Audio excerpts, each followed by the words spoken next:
বন্ধুরা আমরা খাওয়া দাওয়ার পর তরমুজ খাচ্ছিলাম, হঠাৎ করে আমার দু বোন এসে হাজির। তোরা কেনাকাটা করতে গিয়েছিল, সেই জামা কাপড় আমাদের দেখাচ্ছে। দেখছি কেমন কেমন ব্লাউজ পিস নিয়ে আসছে, ব্লাউজ পিস নিয়ে এসছে, তাই দেখাচ্ছে দিদিকে। একদিন ব্যাগ কিনে নিয়ে এসছে,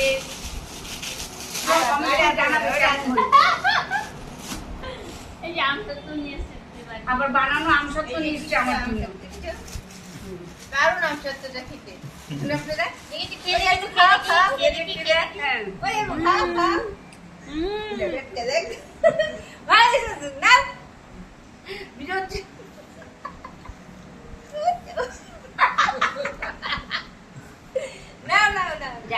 ইয়ার্কি করে শালিরা, শাড়িটাই আর কি মারবো, কার মারবা? জাইমুলের কোচে ঠিক হয়েছে। Tata tata tata.